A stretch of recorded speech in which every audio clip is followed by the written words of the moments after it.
ഒരു അമ്മയുടെ ദുആ ഒരു വലിയ ആരാധകനെ എങ്ങനെ പരീക്ഷണത്തിലാക്കിയെന്ന് നിങ്ങൾക്കറിയാമോ? ജുറൈജിന്റെ ആരാധനയെക്കുറിച്ച് ഗ്രാമത്തിൽ എല്ലാവരും സംസാരിച്ചിരുന്നു. പക്ഷേ ചിലർ അസൂയപ്പെട്ടു. അവർ പറഞ്ഞു, ജുറൈജ് ഇത്ര വലിയ ആരാധകനാണോ? നമുക്കവനെ പരീക്ഷിക്കാം. അവർ ഒരു മോശം സ്ത്രീയെ അയച്ചു. അവൾ ജുറൈജിനെ പാപത്തിലേക്ക് വലിക്കാൻ ശ്രമിച്ചു.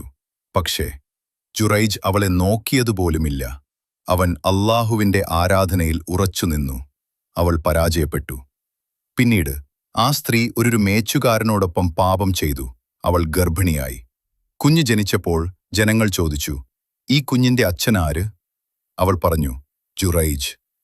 ആ വാർത്ത ഗ്രാമത്തിൽ തീപിടിച്ചതുപോലെ പടർന്നു. ജനങ്ങൾ കോപത്തോടെ ജുറൈജിന്റെ ആരാധനാലയം തകർത്തു. അവനെ പുറത്തേക്ക് വലിച്ചെടുത്തു. അവനെ അടിച്ചു. ജുറൈജ് ശാന്തമായി ചോദിച്ചു, എന്താണ് സംഭവിച്ചത്? അവർ പറഞ്ഞു, നീ ഈ കുഞ്ഞിന്റെ അച്ഛനാണ്. ജുറൈജ് പറഞ്ഞു, കുഞ്ഞിനെ എന്റെ അടുത്തേക്ക് കൊണ്ടുവരൂ. ജനങ്ങൾ അത്ഭുതത്തോടെ നോക്കി. ഒരു കുഞ്ഞ് എങ്ങനെ സംസാരിക്കും? പക്ഷേ അടുത്തത് സംഭവിച്ചത് ആരും കരുതിയില്ല. ജനങ്ങളെല്ലാവരും നിശബ്ദമായി നോക്കി നിന്നു. ജുറൈജ് ആദ്യം 2 റക്അത്ത് നമസ്കരിച്ചു. അല്ലാഹുവിനോട് ദുആ ചെയ്തു. ശേഷം കുഞ്ഞിനോട് ചോദിച്ചു, കുഞ്ഞേ, നിന്റെ അച്ഛനാര്? ജനങ്ങൾ ശ്വാസം പിടിച്ചു നിന്നു. ഒരു കുഞ്ഞ് എങ്ങനെ സംസാരിക്കും? പക്ഷേ അല്ലാഹുവിന്റെ അത്ഭുതം നടന്നു.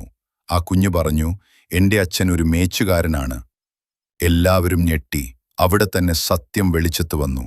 ജുറൈജ് നിരപരാധിയാണെന്ന് എല്ലാവർക്കും മനസ്സിലായി. ജനങ്ങൾ ലജ്ജിച്ചു. അവർ പറഞ്ഞു, നിന്റെ ആരാധനാലയം സ്വർണത്തിൽ പണിയാം. പക്ഷേ ജുറൈജ് പറഞ്ഞു, അത് വേണ്ട, അത് പഴയ പോലെ മണ്ണിൽ തന്നെ പണിയൊനിയൂ. കാരണം അവൻ ലോകത്തിന്റെ മഹത്വം ആഗ്രഹിച്ചില്ല. അവൻ ആഗ്രഹിച്ചത് അല്ലാഹുവിന്റെ സന്തോഷം മാത്രം.